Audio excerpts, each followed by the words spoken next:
انسان کے اندر دونوں سسٹم ہیں، فَأَلْهَمَهَا فُجُورَهَا وَتَقْوَاهَا، یہ دونوں نظام لے کے چلتا ہے۔ اسلام کو سیکھنا پڑتا ہے، اور اسلام کے لیے جو سب سے بڑا سرمایہ ہے، جیسے آپ بازار میں جاتے ہو، دکان کھولتے ہو، پھیری لگاتے ہو، تو اس کے لیے پیسہ چاہیے، ڈالر چاہیے۔ ڈالر کے بغیر آپ کاروبار نہیں کر سکتے۔ اسلام کے لیے ایمان چاہیے، ایمان کے بغیر اسلام پہ چلا نہیں جاتا، جانتا ہوگا چل نہیں سکے گا۔ ایمان وہ طاقت ہے، وہ سرمایہ ہے، وہ کیپٹل ہے جس سے کوئی مرد عورت وہ دین پہ چل سکتا ہے۔ یہ زیادہ ہوگا تو زیادہ چلے گا، تھوڑا ہوگا تو تھوڑا چلے گا، نہیں ہوگا تو صفر ہوگا، زیرو ہوگا۔ تبلیغ کا جو یہ کام اللہ تعالیٰ نے ہمیں دیا ہے، یہ ایمان کو سیکھنے کی اور اس کو آگے پہنچانے اور پھیلانے کی محنت ہے۔ ایمان سیکھنے کے لیے فمن شاء اتخذ الی ربہ سبیلا، کوئی ایک طریقہ نہیں ہے، کئی طریقے ہیں۔ اللہ نے سبیل کے اوپر الف لام نہیں لگایا، الف لام ہٹا کر یہ بتایا ہے کہ اللہ تک پہنچنے کے راستے کئی ہیں، محنت کے، اور راستہ تو ایک ہے اسلام، اس پر آنے کی جو محنت ہے اس کے راستے مختلف ہیں۔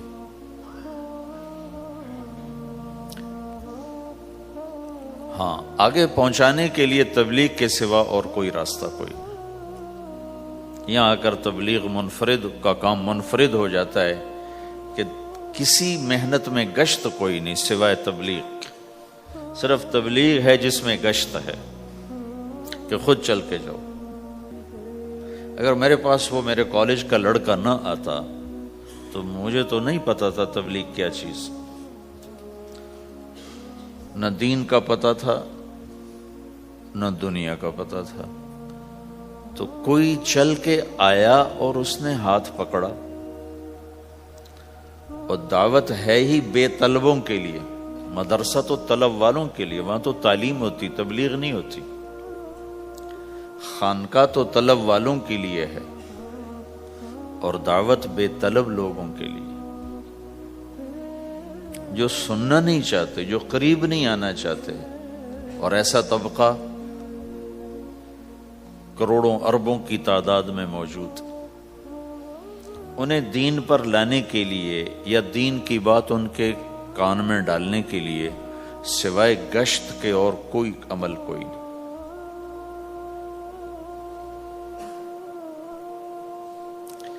میں پشاور گیا تو جماعت میں انہوں نے کہا جی یہاں ایک وکیل صاحب ہیں، تبلیغ والوں کو بہت گالیاں دیتے ہیں، شکل دیکھتے ہی گالیاں دینا شروع کرتے ہیں آپ کے علاقے کے، آپ کے علاقے کے۔ میں کہا اچھا ملاؤ۔ پشاور میں رہتا تھا، وکالت کرتا تھا، میرے علاقے کا میاں چنو ایک چھوٹا سا ٹاؤن ہے وہاں کا تھا، میں اس کے قریب تلمبا ایک چھوٹا سا ٹاؤن ہے میں وہاں۔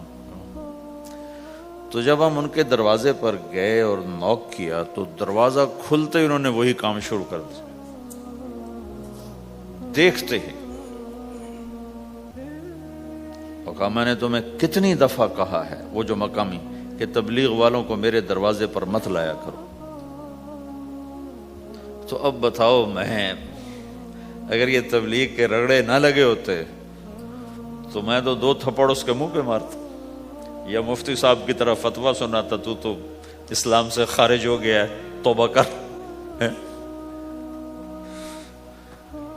میں نے اس سے کہا بھائی میں تو تبلیغی بن کے آپ کے پاس نہیں آیا، میں تو اس لیے آیا ہوں کہ مجھے پتہ چلا کہ آپ میاں چنو کے ہیں اور میں تو لمبے کا ہوں، تو میں تو اس لیے آپ کو ملنے آیا ہوں۔ تو ایسے ہوا، اچھا آپ تو لمبے کے ہو؟ میں نے کہا تو لمبے کا ہوں۔ کہو اچھا اچھا اچھا، بڑی مہربانی، فرمائیے۔ میں نے کہا فرمائیے ایسے تو نہیں ہوگا، گھر بٹھاؤ پھر فرمائیے ہوگا۔ تو اس نے دروازہ کھولا، ہمیں بٹھایا، میں نے کوئی تبلیغ کی بات نہیں کی، چائے وائے پلائی۔ تو میرے والد صاحب اپنے علاقے کے مشہور آدمی تھے، تو جب میں نے اپنا تعارف کرایا تو وہ اور خوش ہو گیا، کہا تو آپ کے باپ کا الیکشن تو میں نے لڑا ہے، ان کے لیے ووٹ مانگنا۔ تو ایسا خوش ہو گیا اور کھل گیا اور چائے پلائی، بات چیت ہوتی رہی۔ تو اٹھتے ہوئے میں نے کہا فلاں مسجد میں ہماری جماعت آئی ہوئی ہے۔ میں نے کہا چلو آپ کو بتا دوں۔ مغرب کے بیان میں وہ آیا ہوا تھا۔ پھر جتنے دن میں وہاں رہا وہ آتا رہا، میں واپس چلا گیا۔ اس میں کئی سال گزر گئے۔ لاہور کیولری گراؤنڈ ایک مشہور جگہ، وہاں میرا بیان تھا۔ جو کرکٹر آئے ہوئے تھے، ان کو ہم نیا سعید انور، انضمام، مشتاق، ان کو ہم قریب کر رہے تھے اس وقت، نئے ان کو قریب کر رہے تھے۔ تو یہ لوگ آئے ہوئے تھے۔ تو بیان کے بعد ان کو لے کر ہم ایک کمرے میں بیٹھے۔ اس کمرے کی دیوار شیشے کی تھی، تو لوگ اندر آنے کی کوشش کر رہے تھے، تو ان پہرے والے ان کو روک رہے تھے۔ تو اس میں سے ایک آدمی منہ اوپر کر کے میری طرف سے اشارہ کرے، تو میں نے دیکھا تو ایک آدمی کی بڑی داڑھی، اور وہ مجھے ایسے اشارہ کر رہا ہے۔ میں نے نہیں پہچانا۔ تھوڑی دیر کے بعد میں نے غور سے دیکھا تو وہ وہی وکیل صاحب پشاور والے۔ تو میں نے کہا ان کو اندر بلاؤ، اندر بلاؤ۔ وہ اندر آئے تو میں اٹھ کے ملا، کہنے لگے یہ دیکھو، یہ تمہارا ایک گشت، میرا وقت بھی لگ چکا ہے، بدنوں کا چلہ لگا ہے یا 3 چلے لگے ہیں۔ تو جو دیکھو نا، آپ میں سے کئی لوگ پھیری لگاتے ہیں، جس کو گجرا پھیری لگاتا ہوں، پھیری۔ میں پہلے سمجھا ہی نہیں، پھیری تو کہتے ہیں چھوٹے جہاز کو جو سمندر میں چلتا ہے۔ میں سمجھا یہ پھیری لگاتے ہیں، پھیری، اور وہ تو گجراتی میں پھیری کہتے ہیں پھیری کو۔ تو پہلے تو میں چکر کھاتا رہا کہ یہ کیا ہے پھیری، پھیری تو چھوٹے جہاز کو کہتے ہیں، چھوٹا بحری جہاز۔ تو پھر بعد میں کسی نے کہا کہ یہ چل پھر کے سودا بھیجا۔ اچھا، پھیری کو پھیری کہہ رہے ہیں۔ تم خدا کو خدا کر دیتے ہو، خدا کا شکر۔ ایک تو خدا لفظ ہی میں نے پہلے کہا تھا، بولنے کا نہیں ہے، ایک اس کو خدا کو خدا کر دیتے ہو، خدا کی قسم۔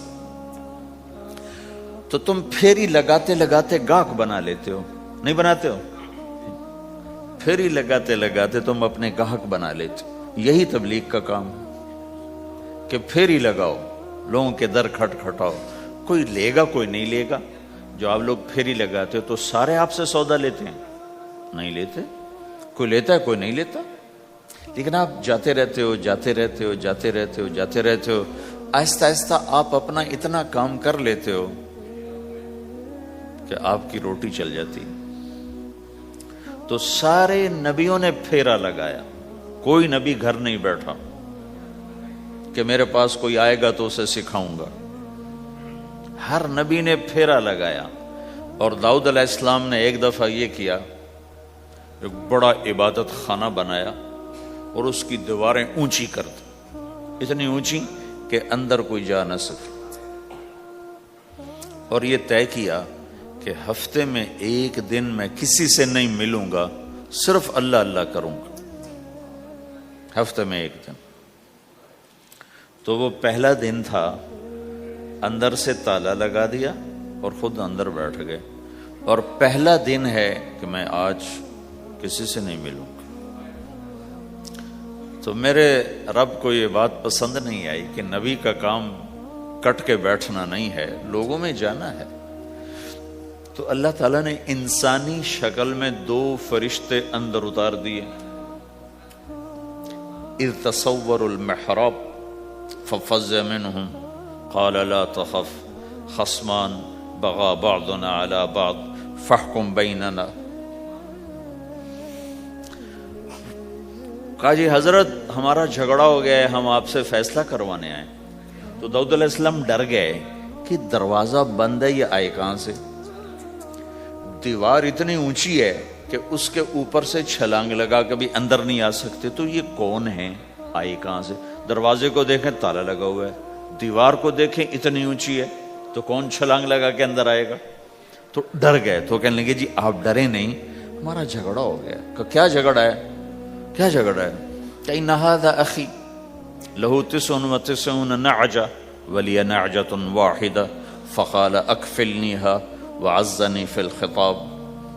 یہ میرا بھائی ہے، اس کے پاس 99 بکریاں ہیں، بھیڑیں، 99 بھیڑ ہے، اور میرے پاس ایک ہے.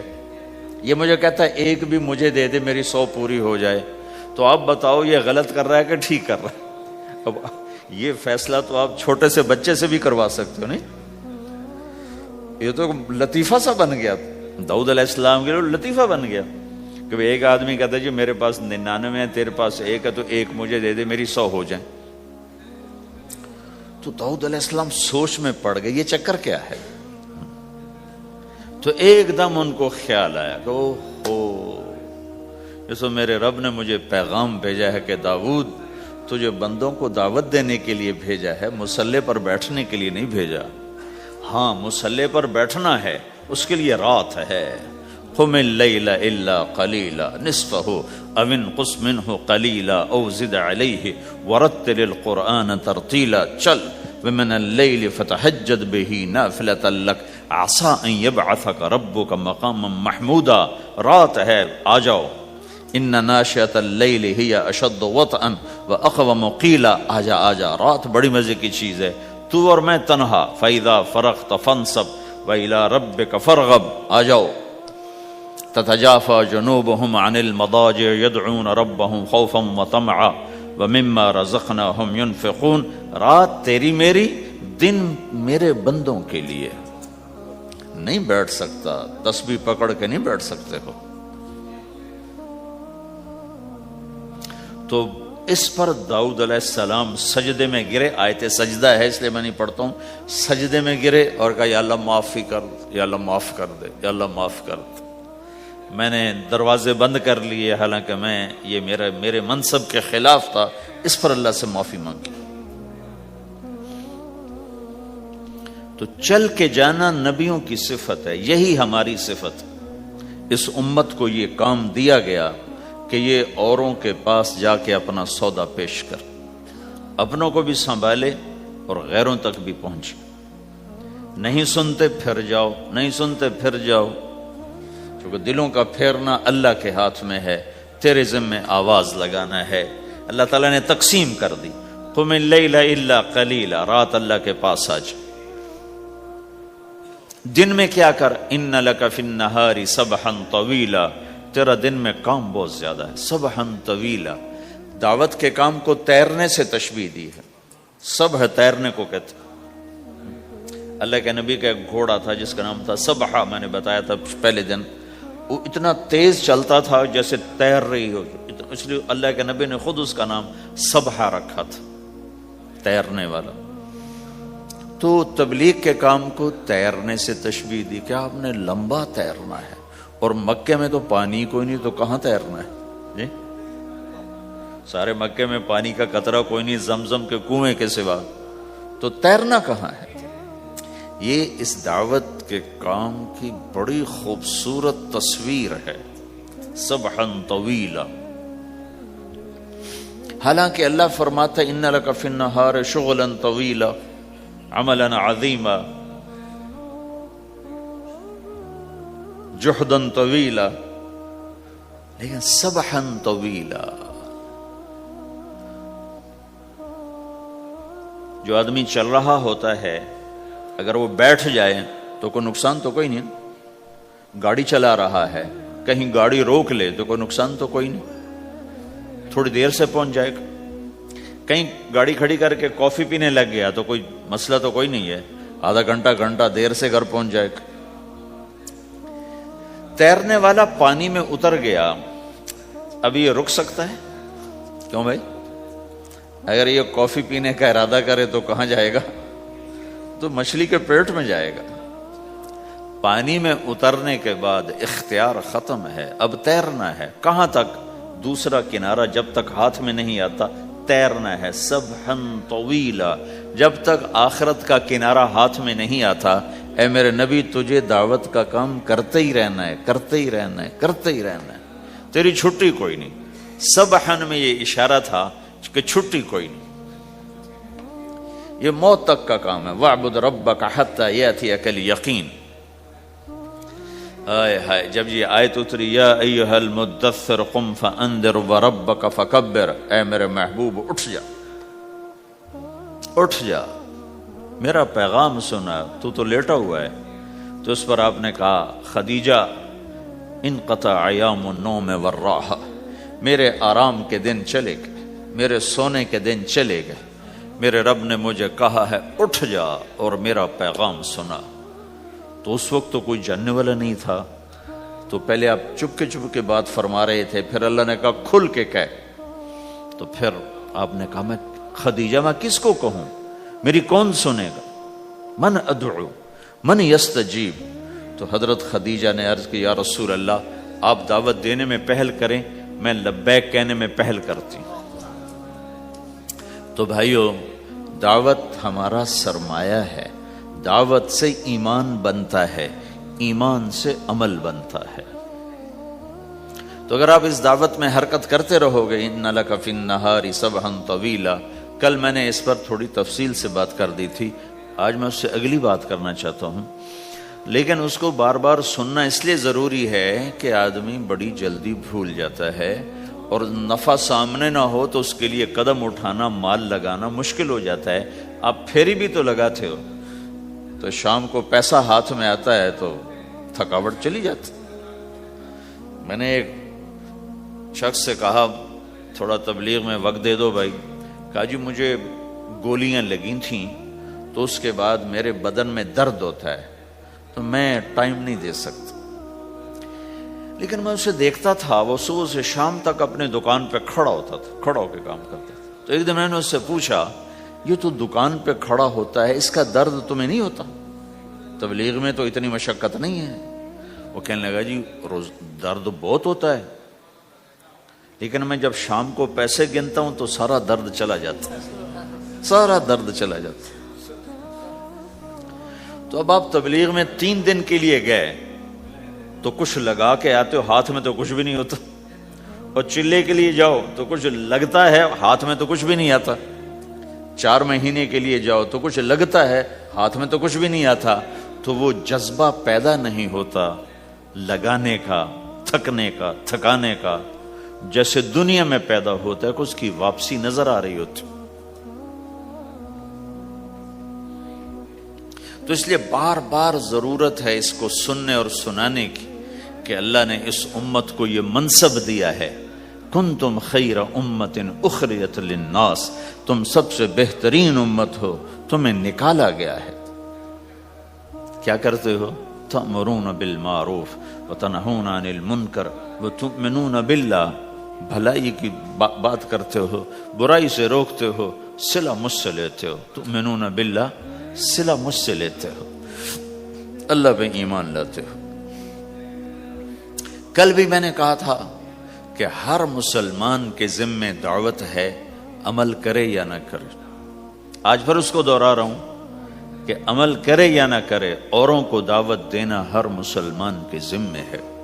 اللہ تعالیٰ نے بنو اسرائیل کے بارے میں کہا میری تم پہ لعنت ہے، لعن الذین کفروا من بنی اسرائیل علی لسان داود و عیسی ابن مریم، اے داود، اے عیسیٰ، ان پر لعنت بھیجو۔ کتنا سخت اللہ کا فرمان ہے۔ اچھا کیوں، کس لیے؟ اللہ نے دو جرم بتائے، ذَلِكَ بِمَا عَصَوْا وَكَانُوا يَعْتَدُونَ، یہ بہت نافرمان ہو چکے ہیں، بہت نافرمان ہو چکے ہیں۔ ایک اس کی وجہ سے ان پر اللہ کی لعنت۔ دوسرا کیا ہے؟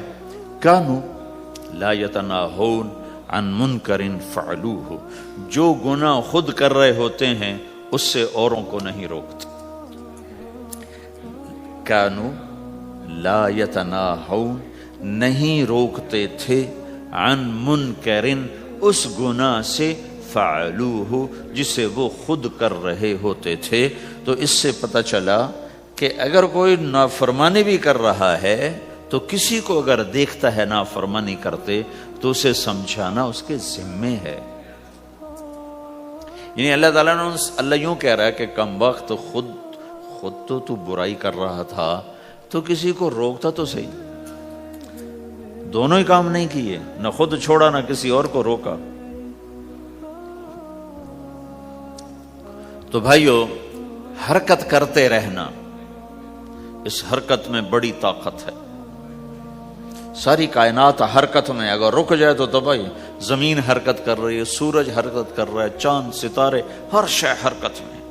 تمہاری زمین 66,000 کلومیٹر فی گھنٹہ کی رفتار سے روزانہ بھاگی جا رہی. کہیں پتہ چلا کہ پاناما میں دونوں سمندروں کے 66,000 کلومیٹر فی گھنٹہ کی رفتار سے دوڑا جا رہا ہے. تمہارا سورج 6 لاکھ میل 9 لاکھ کلومیٹر فی گھنٹہ کی رفتار سے دوڑتا جا رہا ہے. حرکت کے ساتھ زندگی ہے. حرکت ختم ہوگی، زندگی ختم ہو جائے گی. اب لوگوں نے حرکت کی، اپنے ملکوں کو چھوڑ کر آئے. اللہ نے آپ کو روزگار دے دیا، باعزت روزگار دے دیا. تو بھائیو اللہ کے دین کے لیے حرکت کرتے رہنا. عمل بھی آ جائے گا انشاءاللہ. ایک دن دیکھو گے زندگی بدلے گی. ہمارے بزرگ تھے، ساتھی فوت ہو گئے، تو ان کا بیٹا PIA میں کیپٹن تھا، جہاز اڑاتا تھا. تو انہوں نے کہا بیٹا نماز پڑھ لیا کر. کہا ابا فرصت نہیں ملتی، بہت کام ہوتے. کہا اچھا چلو نماز کے وقت ایک آدمی کو دعوت دے دیا کر. 5 نمازیں ہیں، 5 دفعہ دعوت دے دیا کر.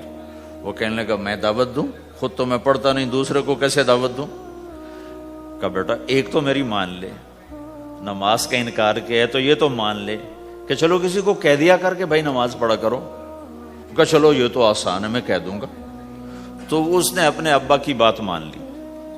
ہر نماز پہ 1-2 کو کہہ دیتا بھائی نماز پڑھا کرو. اس کے والد فوج میں جرنیل تھے، یہ کیپٹن تھا. دونوں کی ملاقات نہیں ہوئی. 6 مہینے بعد باپ بیٹا کی ملاقات ہوئی تو دیکھا تو کپتان صاحب کی داڑھی بھی اور ماتھے پہ محراب بھی. انہوں نے کہا بیٹا یہ کیا ہوا؟ کہا آپ نے مجھے پھنسا دیا. وہ جب میں لوگوں کو کہتا رہا تو میرے اپنے اوپر اثر ہونا شروع ہو گیا کہ میں اپنے آپ کو ملامت کرنے لگا کہ اوروں کو تو کہہ رہا ہے، خود تو پڑھتا نہیں. کہ اس نے مجھے کھڑا کیا اور میں نماز پہ آیا. پھر ایک دن شیو کرنے لگا، شیشے میں کھڑا دیکھ رہا تھا تو میں نے کہا جب اللہ کو سجدہ کر رہا ہوں تو چہرے پہ نبی کی سنت بھی ہونی چاہیے.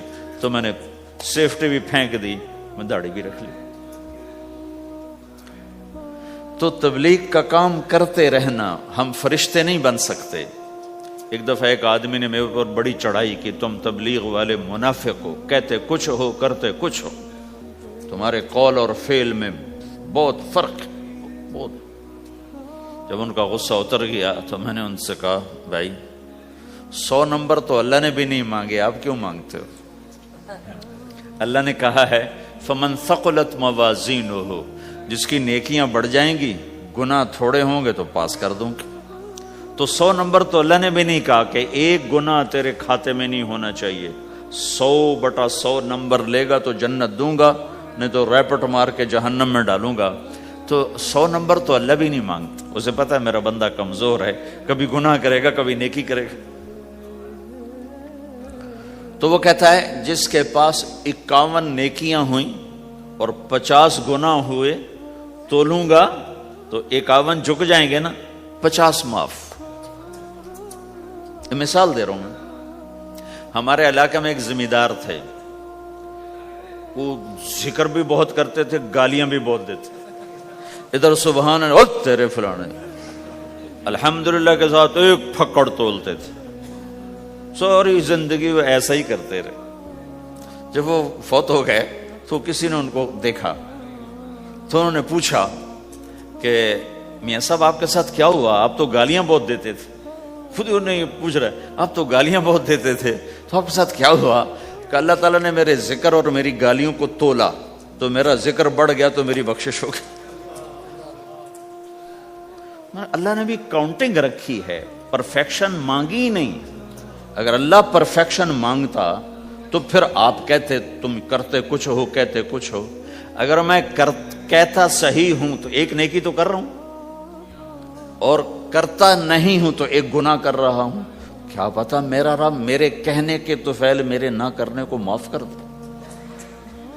بس ایک صورت میں ہے کام خطرناک کہ اگر میں اس کہنے سننے کو اپنی دنیا بنانے کا ذریعہ بنا لوں پھر خطرناک ہے. تأمرون الناس بالبر وتنسون انفسکم وانتم تتلون الکتاب، وہ یہ آیت. لیکن اگر میرے اندر اخلاص ہے تو پھر میں انسان ہوں، کبھی اچھا کروں گا کبھی برا کروں گا، لیکن میرے ذمہ صدا لگانا ہے. تو بھائیو اس تبلیغ کے کام کو کرتے رہنا. اس سے ایمان بنتا ہے، ایمان سے دین وجود میں آتا ہے. دین کے دو حصے ہیں، ایک عبادات ہے جس میں نماز سب سے اہم ہے. پھیری پہ ہو گھر پہ ہو نماز نہ چھوڑو. رمضان کے روزے ہیں، اللہ پھر رزق زیادہ دے دے، حج کرو، زکوٰۃ دو. لیکن عبادات بڑی محدود ہیں اور اس میں کثرت اللہ نے مطالبہ بھی نہیں کیا، بلکہ اللہ تعالیٰ نے اس میں اعتدال ہی کو پسند فرمایا ہے. اللہ تعالیٰ نے ہمارے نبی لمبی لمبی نمازیں پڑھتے تھے تو اللہ تعالیٰ نے روک دیا کہ ما انزلنا علیک القرآن لتشقی، میرے نبی میں نے تمہیں قرآن اس لیے نہیں دیا کہ تو لمبی لمبی نمازیں پڑھ کے تھکتا رہے، درمیان نہ چل. اللہ کے نبی نے تبلیغ میں زیادہ زور دکھایا تو اللہ نے اس پر بھی کہا فلا تذهب نفسك عليهم حسرات، اتنا غم نہ کیا کر کے تو خود ہی ہلاک ہو جائے، مت نہیں، ایسا نہ کر. تو عبادات محدود ہیں اور اس میں اعتدال مطلوب ہے. سارا دن مصلی پہ بیٹھنا یہ اللہ نہیں دیکھنا چاہتا. اللہ یہ دیکھنا چاہتا ہے کہ تو باہر جاتا کہ میں دیکھوں کہ اب تو کیا کرتا ہے.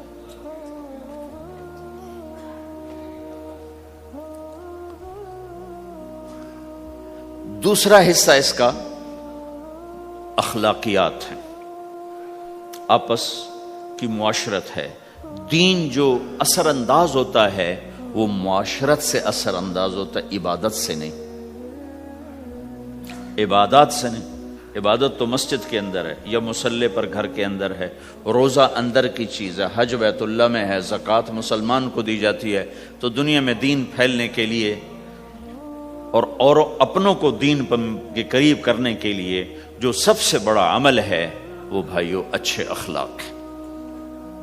یہ دوسرا حصہ میں آج بیان کرنا چاہتا ہوں. اللہ کے نبی نے فرمایا ایو عرل اسلام اوثق، مجھے بتاؤ اسلام کا سب سے مضبوط عمل کیا ہے؟ تو صحابہ نے کہا الجہاد. یا رسول اللہ جہاد. اسلام کا سب سے مضبوط عمل کیا ہے؟ صحابہ نے کہا جہاد. تو آپ نے کہا وحسن وما هو به، ہاں جہاد بہت اچھا عمل ہے لیکن سب سے بڑا عمل نہیں ہے، سب سے مضبوط عمل نہیں ہے. ان کا جی الصلاۃ، نماز. تو آپ نے کہا ہاں وحسنۃ وما هي بها، نماز بھی بہت اچھی چیز ہے لیکن وہ نہیں جو میں پوچھ رہا ہوں، سب سے اعلیٰ، سب سے اوپر، سب سے مضبوط نہیں. تو انہوں نے کہا جی الحج، حج. تو آپ نے کہا حج بھی بہت اچھا عمل ہے لیکن وہ نہیں جو میں نے پوچھا ہے. پھر صحابہ نے کہا جی روزہ، آپ کا روزہ بھی بہت اچھا ہے لیکن وہ نہیں جو میں نے پوچھا ہے. تو پھر صحابہ نے کہا یا رسول اللہ پھر آپ ہی بتائیں، ہمیں تو نہیں پتا. تو ہمارے نبی عبادات سے اوپر لا رہے ہیں، اپنے ساتھیوں کو عبادات پہ قائم کر دیا. ہر آدمی نمازی بن چکا ہے، ہر آدمی روزے دار بن چکا ہے، ہر آدمی مالدار زکوٰۃ دینے والا بن چکا ہے، اور ہر آدمی حج کا جذبہ پیدا کر چکا ہے. اب آپ ان کو اخلاق پہ لانا چاہتے ہیں، چونکہ اسلام کی تکمیل اخلاق سے ہے. اسلام کو تشبیہ دی گئی ہے گھر کے ساتھ، بنی الاسلام علی خمس. تو بنیا کا لفظ عمارت پر بولا جاتا ہے. تو اسلام کی بنیاد میں ہے کلمہ، نماز، روزہ، حج، زکوٰۃ. اگر اس مسجد کی بنیادیں بھر دی جائیں تو اس کو مسجد تو نہیں کہیں گے نا. ہاں جی بنیادیں ڈال دی ہیں، چھت ڈالنی ہے. جب چھت پڑے گی تو پھر یہ مسجد کہلائے گی. تو اسلام کی بنیاد قائم ہو چکی تھی، اب آپ چھت ڈالنا چاہتے تھے. چھت کیا ہے؟ وہ اچھے اخلاق ہیں. تو اب آپ ان کو اوپر لا رہے ہیں. تو آپ نے جب پوچھا تو انہوں نے وہی کہا جو انہوں نے ابھی سیکھا تھا، نماز، روزہ، جہاد، حج. لیکن آپ نے سب کی نفی کر دی، نہیں یہ بھی نہیں، یہ بھی نہیں، یہ بھی نہیں، یہ بھی نہیں. اچھا یا رسول اللہ آپ بتائیں. تو آپ نے فرمایا ان اوثق عرى الاسلام الحب للہ والبغض للہ، اسلام کا سب سے مضبوط عمل وہ آپس میں اللہ کے لیے محبت کرنا ہے. اسلام کا سب سے مضبوط عمل وہ آپس میں اللہ کے لیے محبت کرنا ہے. اسلام کا سب سے مضبوط عمل وہ محبت ہے. اللہ کے لیے بغض ہے، اللہ کے لیے محبت ہے، یہ اسلام کا سب سے مضبوط عمل ہے. تو بھائیو، یہ چھوٹا سا معاشرہ اسلامی بن جائے، اس کے لیے بنیاد میں نے پہلے بتا دی، اب چھت بتا رہا ہوں، وہ ہیں اچھے اخلاق. اللہ تعالیٰ نے جب ہمارے نبی نے نماز لمبی پڑھی تو اللہ نے کہا درمیانی پڑھو. میں نے ابھی بتایا تبلیغ میں دکھ زیادہ جھیلا تو اللہ نے کہا درمیانہ چلو. لیکن جب اللہ کے نبی نے اخلاق بلند کیے، اخلاق، تو اس پر بھی اللہ تعالیٰ فرماتا میرے نبی ذرا اتنا نرم نہ ہو، تھوڑا سا سختی دکھا، آنکھیں دکھا، تھوڑا شوشاں کر. ہیں تو میرے رب نے کیا کہا؟ واہ، میرے رب نے آپ کے اخلاق کی جیسی تعریف کی ہے، آپ کے کسی عمل کی ایسی تعریف نہیں کی. نماز کو کہا معتدل، اعتدال، دعوت کو کہا اعتدال، اور اخلاق کو کیا کہا؟ انک لعلی خلق عظیم. اور اس کو طاقت پہنچائی قسم اٹھا کے، نون. پھر قسم اٹھائی قلم کی جو علم کا ذریعہ ہے، والقلم وما یسطرون، مجھے قسم ہے قلم اور اس کی تحریر کی. ما انت بنعمت ربک بمجنون وان لک لاجرا غیر ممنون. ان دو آیتوں کو چھوڑ کر اگلی جو آیت آ رہی وانک لعلی خلق عظیم، اے میرے محبوب میں قسم اٹھاتا ہوں قلم اور اس کی تحریر کی، تیرے اخلاق بڑے عالی شان ہیں. یہ نہیں کہا تیرے اخلاق بڑے عالی ہیں. انک لعلی، علا، علا کا یہاں بہت عظیم الشان کردار ہے. علا یہ بتا رہا ہے کہ اے میرے نبی، جتنے اخلاق تصور کیے جا سکتے ہیں وہ سب تیرے تابع ہو چکے ہیں، اور تو ان پہ سوار ہو چکا ہے، تو ان پہ چھا چکا. علا چھا جانے کے لیے ہوتا ہے کہ تمام اخلاق تیرے غلام ہو چکے. ایک دفعہ آپ نے فرمایا اچھے اخلاق 360 قسم ہیں، 360 قسم، 360 صفات کا مجموعہ اچھے اخلاق. کوئی ایک صفت کسی کو مل گئی تو جنت میں چلا جائے گا. تو ابو بکر رضی اللہ عنہ سامنے بیٹھے تھے، کہنے لگے یا رسول اللہ افی منہا شیء، ان 360 میں کوئی میرے اندر بھی کچھ ہے؟ تو آپ نے کہا تیرے اندر سارے کا سارا، کوئی کمی کوئی نہیں، پورے. یہ آپ نے اور کسی کو نہیں کہا، صرف آپ نے یہ ابو بکر سے فرمایا کہ ابو بکر تیرے اندر پورے اخلاق 360. تو بھائیو، آپس کی محبت اور اچھے اخلاق یہ اسلام کا سب سے چوٹی کا سبق، سب سے اعلیٰ درجے کا سبق. اب ایک حدیث میں جو حدیث جبریل کہلاتی ہے، وہ انسانی شکل میں آ کر پوچھتے ہیں یا رسول اللہ اسلام کیا ہے؟ تو آپ کہتے ہیں کلمہ، نماز، روزہ، حج، زکوٰۃ، یہ اسلام ہے. یہی سوال اب آخری حج کا موقع آ چکا ہے، اب اسلام 9 سال آگے، 10 سال آگے جا چکا ہے اور اس کی شکل مکمل ہو چکی ہے. تو عمر بن عبسہ رضی اللہ تعالیٰ عنہ یہ آخری حج کے موقع پر آپ سے ملتے ہیں اور آ کر یہ آپ سے پوچھتے ہیں یا رسول اللہ مل اسلام. سوال ایک ہے، مل اسلام. شروع میں مدینے کے داخلے کے شروع میں جبریل انسانی شکل میں آتے ہیں اور کہتے ہیں مل اسلام، اسلام کیا ہے؟ تو آپ کہتے ہیں کلمہ، نماز، روزہ، حج، زکوٰۃ. اب یہی سوال 10 سال کے بعد یا 9 سال کے بعد عمر بن عبسہ کہتے ہیں یا رسول اللہ مل اسلام، اسلام کیا ہے؟ تو اب جواب سنو. آپ نے فرمایا اطعام الطعام وطیب الکلام، میٹھا بول بولنا اور کھانا کھلانا. کسی سے میٹھا بول بولنا، کتنا عظیم ہے میرے نبی کی، میرے اللہ کی بارگاہ میں کہ آپ نے فرمایا ابتسامک فی وجہ اخیک صدقہ، تو اگر کسی مسلمان کو ہنس کے مل لے تو یہ بھی تیرے لیے صدقے کا ثواب ہے، صدقہ لکھا جائے گا۔ جبریل کہتے ہیں یا رسول اللہ مل ایمان، ایمان کیا ہے؟ تو آپ فرماتے ہیں اللہ کو ماننا، فرشتوں کو ماننا، نبیوں کو ماننا، کتابوں کو ماننا، تقدیر کو ماننا، موت کے بعد کی زندگی کا اقرار کرنا، ان تؤمن باللہ وملائکتہ وکتبہ ورسلہ وبالبعث بعد الموت، یہ ہے ابتدائی جواب۔ اب یہی سوال عمرو بن عبسہ کرتے ہیں 9 سال کے بعد، یا رسول اللہ مل ایمان، ایمان کیا ہے؟ تو آپ نے فرمایا الصبر والسماحہ، صبر کرنا، معاف کرنا۔ سوال ایک ہے، جواب 2 ہیں، کیوں کہ جگہ اور نوعیت بدل چکی ہے۔ ابتدائے اسلام ہے تو عبادات بتائی جا رہی ہیں، انتہائی اسلام ہے تو اخلاق بتائے جا رہے ہیں کہ اے عمر، ایمان کیا ہے؟ صبر کرنا، معاف کرنا، صبر کرنا، معاف کرنا۔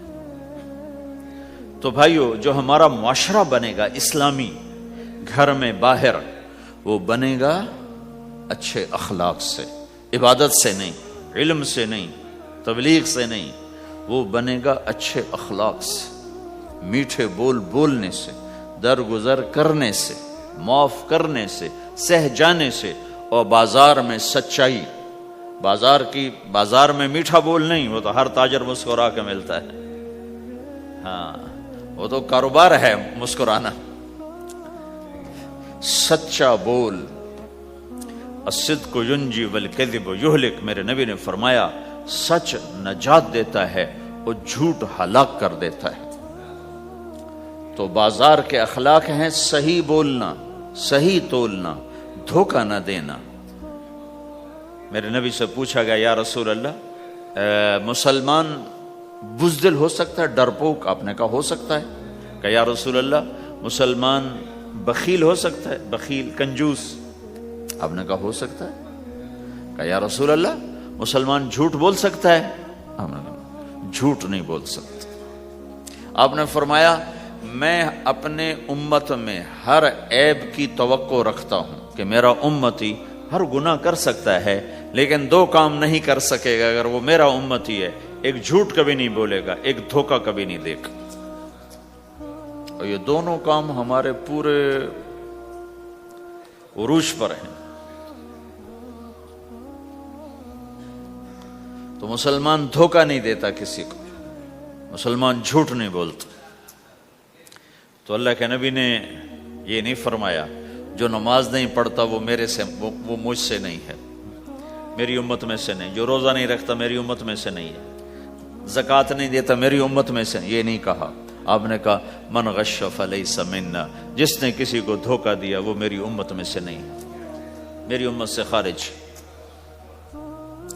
تو آپ کی تجارت پاناما میں ایسی تجارت ہو کہ وہ اسلام کا بولتا ثبوت بن جائے، آپ کی جاب ہے تو ایسی ہو کہ اسلام کی پورا انڈونیشیا جو مسلمان ہوا ہے، مسلمان تاجروں کی تجارت سے مسلمان ہو، ملائیشیا، انڈونیشیا، فلپائن، ان علاقوں میں جتنا اسلام پھیلا ہے یہ تاجروں کی محنت سے پھیلا ہے۔ کہاں کے تاجر؟ یمن کے عرب تاجر،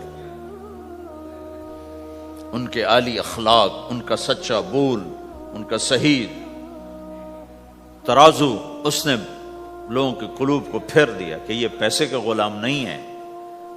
تو ہماری تجارت اس لیے نہیں کہ ہم پیسہ بنائیں، ہماری تجارت اس لیے کہ ہم تجارت میں اللہ کے احکام زندہ کریں، جس میں سب سے بڑا حکم سچ بولنا ہے اور دھوکے سے بچنا ہے، اور غلط کاروبار سے، غلط کام سے بچنا ہے۔ صرف ہم پیسہ نہیں کماتے، ہم اللہ کا امر دیکھتے ہیں کہ اگر میرے اللہ کے حکم کے مطابق ہے تو ٹھیک، اگر اس کے مطابق ہم چھوڑ دیں تو بھائیو اپنی پہچان کرواؤ سچائی کے ساتھ، دیانت کے ساتھ،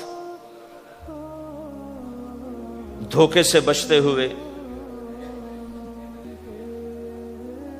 ایک تاجر مجھے بڑے فخر سے بتا رہا، فیصل آباد کی بات، کہ جی میں صبح صبح قرآن پڑھ رہا تھا دکان پہ بیٹھا ہوا، کپڑے کا تاجر.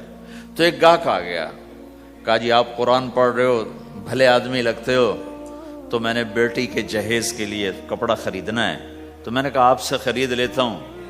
تو وہ پھر ہنس کے کہنا جی میں نے جی 16 روپے میٹر والا کپڑا 48 روپے میٹر میں بیچ دیا.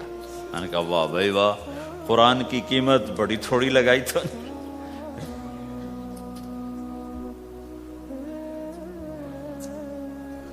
ہائے ہائے ہائے ہائے, اس کو شرم بھی نہیں آ رہی اس بات پر, احساس ہی کوئی نہیں کہ اس نے قرآن پڑھتے دیکھ کر اعتماد کیا, اور اس نے قرآن سے ہی اس کو دھوکہ دیا کہ پورے بازار میں 16 روپے گز ہے وہ کپڑا, وہ 48 روپے اس کو بیچ رہا ہے. اگر اپنے نبی کی بات سنو, آپ نے کہا سچا تاجر قیامت کے دن نبیوں کے ساتھ کھڑا کیا جائے گا. کیوں؟ کہ ہر موقع پہ جھوٹ بولا جا سکتا ہے, پروفٹ کمایا جا سکتا ہے, دھوکہ دیا جا سکتا ہے, فراڈ کیا جا سکتا ہے, اور اس سے بچتا ہے بچتا ہے بچتا ہے بچتا ہے. نہ اپنوں کو دھوکہ دیتا ہے, نہ غیروں کو دھوکہ دیتا ہے.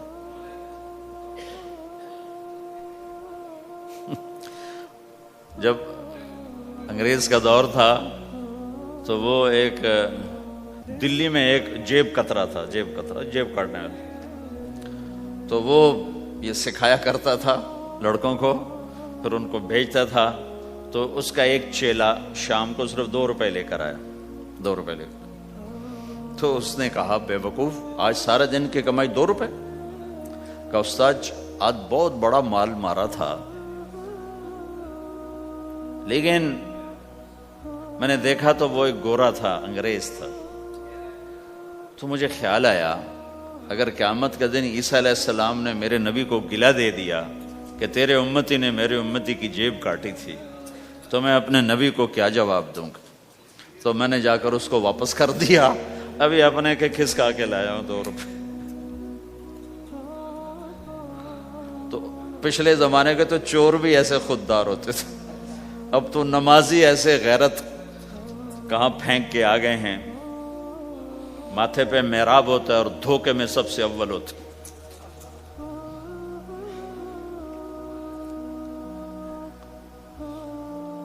تو ہمارا اسلام صرف اس مسجد کی 4 دیواری میں نہیں ہے, ہمارا اسلام تو بارش کے قطروں کی طرح پھیلا ہوا ہے. آسمان کی بلندی ہے, آسمان کی وسعت ہے, جیسے اس سے زیادہ ہمارے دین کی وسعت ہے. تو آپ کسی دفتر میں ہو یا اپنے کاروبار میں ہو, تو اس میں بھی اللہ کے نبی نے آپ کو طریقہ بتایا ہے. تو بازار کے اخلاق ہیں مسکرانا نہیں, بازار کے اخلاق ہیں سچ بولنا, صحیح دینا, صحیح تولنا, صحیح سودے کا عیب بتانا. عبد الرحمن بن عوف رضی اللہ تعالیٰ عنہ کے بارے میں, وہ پہلے 10 صحابہ میں آتے ہیں, پہلے 10 صحابہ. آپ نے کہا ابو بکر جنتی, عمر جنتی, عثمان جنتی, علی جنتی, طلحہ جنتی, زبیر جنتی, سعد جنتی, عبد الرحمن جنتی, ابو عبیدہ جنتی, سعید بن زید جنتی. اس میں ایک عبد الرحمن. جب ان کا انتقال ہوا تو انہوں نے 3 ارب 10 کروڑ 20 لاکھ دینار چھوڑے ترکہ. ہمیں تو بڑا بیوقوف بنایا گیا, کاغذ کو کرنسی بنا کے دے دیا. کاغذ, کرنسی تو سونا ہوتا ہے جی, کرنسی تو سونے اور چاندی کو کہتے ہیں, کاغذ کے ٹکڑے کو تو کرنسی نہیں کہتے. اور اب کرنسی بھی لے کر وہ کارڈ پکڑا دیے, جیب بھی خالی, اب کرنسی بھی کاغذ بھی کوئی نہیں, خالی کارڈ. اس کو کیا کہتے ہیں کارڈ کو؟ Credit card. کریڈٹ کارڈ وہ ساری دنیا کو بیوقوف بنائے ہوئے. یا تو کاغذ پکڑائے ہوئے ہیں یا کارڈ. کاغذ بھی اب واپس لے لیا, اب کارڈ پکڑا دیا. اور عبد الرحمن بن عوف نے جو پیسے چھوڑے وہ کاغذ نہیں تھے. کاغذ کی کیا حیثیت, پاکستان میں روز چھپ رہے ہیں, کاغذ کی کیا حیثیت. 3 ارب 10 کروڑ 20 لاکھ دینار سونے کے. اور ایک سکہ دینار اس وقت 4.5 ماشے کا ہوتا تھا. اب اس کو ملٹیپلائی کرو اور پورا پاناما خرید لیں اس پیسوں سے. اور وہ ٹاپ لسٹ کے ٹاپ 10 صحابہ میں سے ایک. وہ فرماتے تھے میری تجارت کا یہ اصول رہا کہ میں نے کبھی ادھار نہیں خریدا، نہ کبھی ادھار بیچا، نہ کبھی ادھار خریدا. جو خریدے بھی ادھار اور بیچے بھی ادھار، اسے نیند کہاں آئے گی؟ دینے والے دیتے نہیں، لینے والے سر پہ کھڑے ہوتے. انہیں نہ بیوی اچھی لگتی نہ بچے اچھے لگتے، وہ گھر میں بیٹھ کے بھی گھر میں نہیں ہوتے.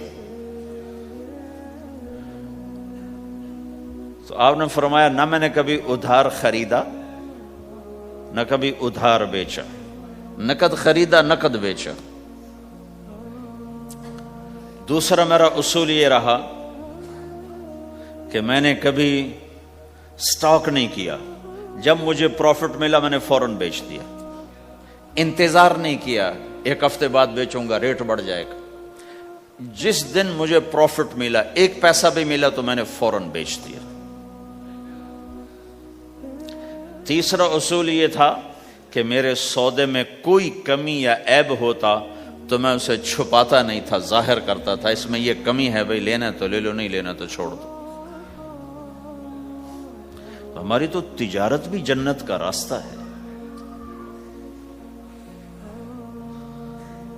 مدینے کے لوگ ذمہ دارا کرتے تھے، مکہ کے لوگ تجارت کرتے تھے. ان کی زراعت اور تجارت دین کے پھیلنے کا ذریعہ بن گئے. عبد الرحمن بن عوف رضی اللہ عنہ کا مال اللہ کے دین کے کام آیا. عثمان رضی اللہ عنہ کا مال اللہ کے دین کے کام آیا. جنگ تبوک میں 10,000 آدمیوں کا سامان حضرت عثمان اکیلے نے دیا. 30,000 کا لشکر تھا تو 1/3 10,000 کا سارا سامان عثمان رضی اللہ عنہ نے اپنے گھر سے دیا.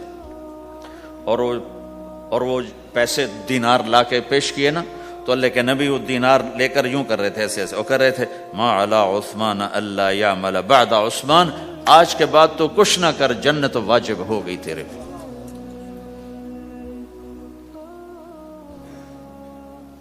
تو بھائیو ہمارا دین صرف ہمیں عبادت نہیں بتاتا،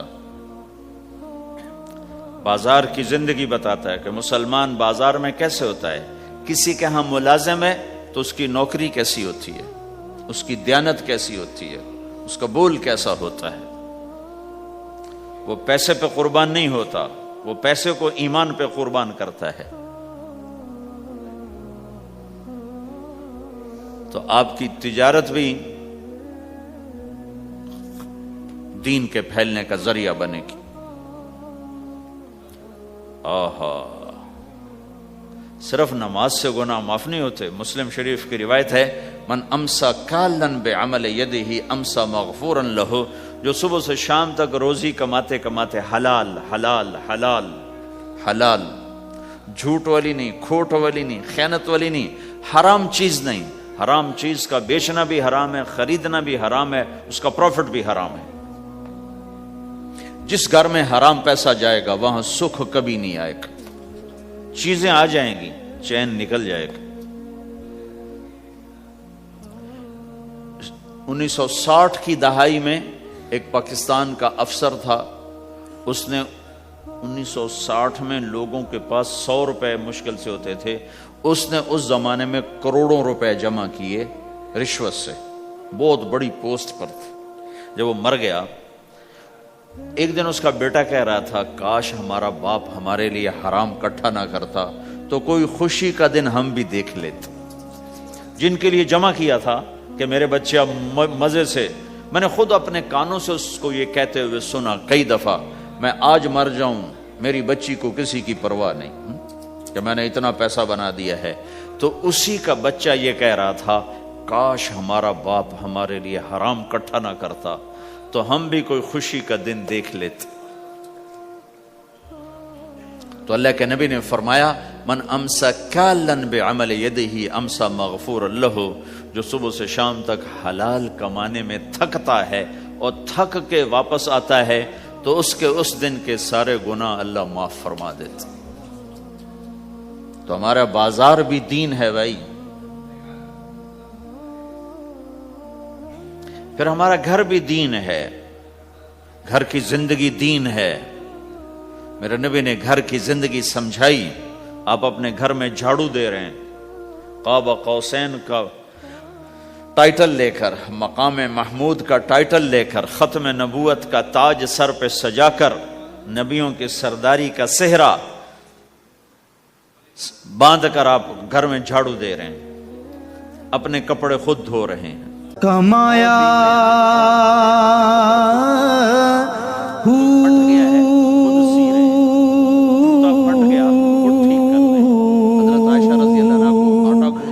نہ میں بھج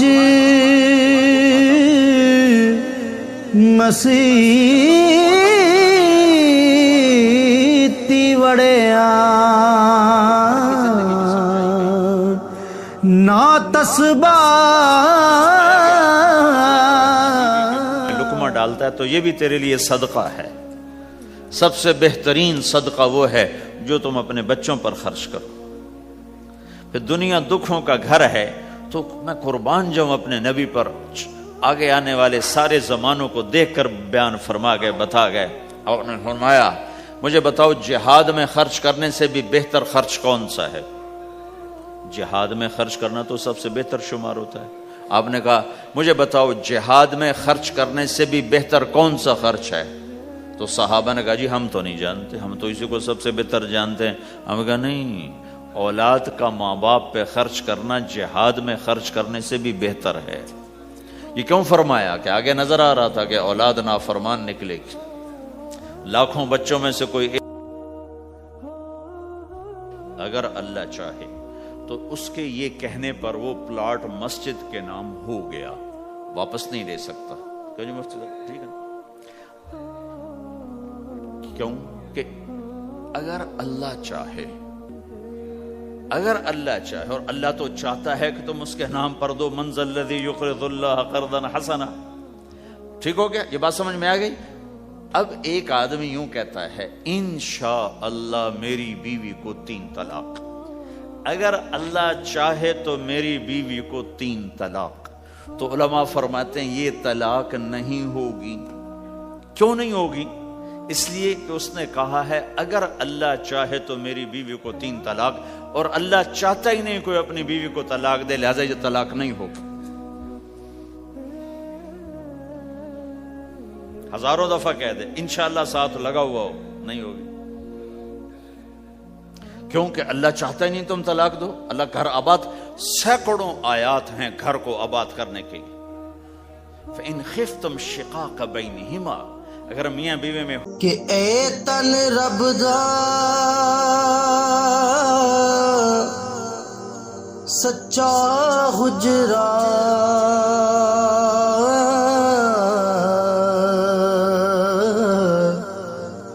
تے کھڑیا با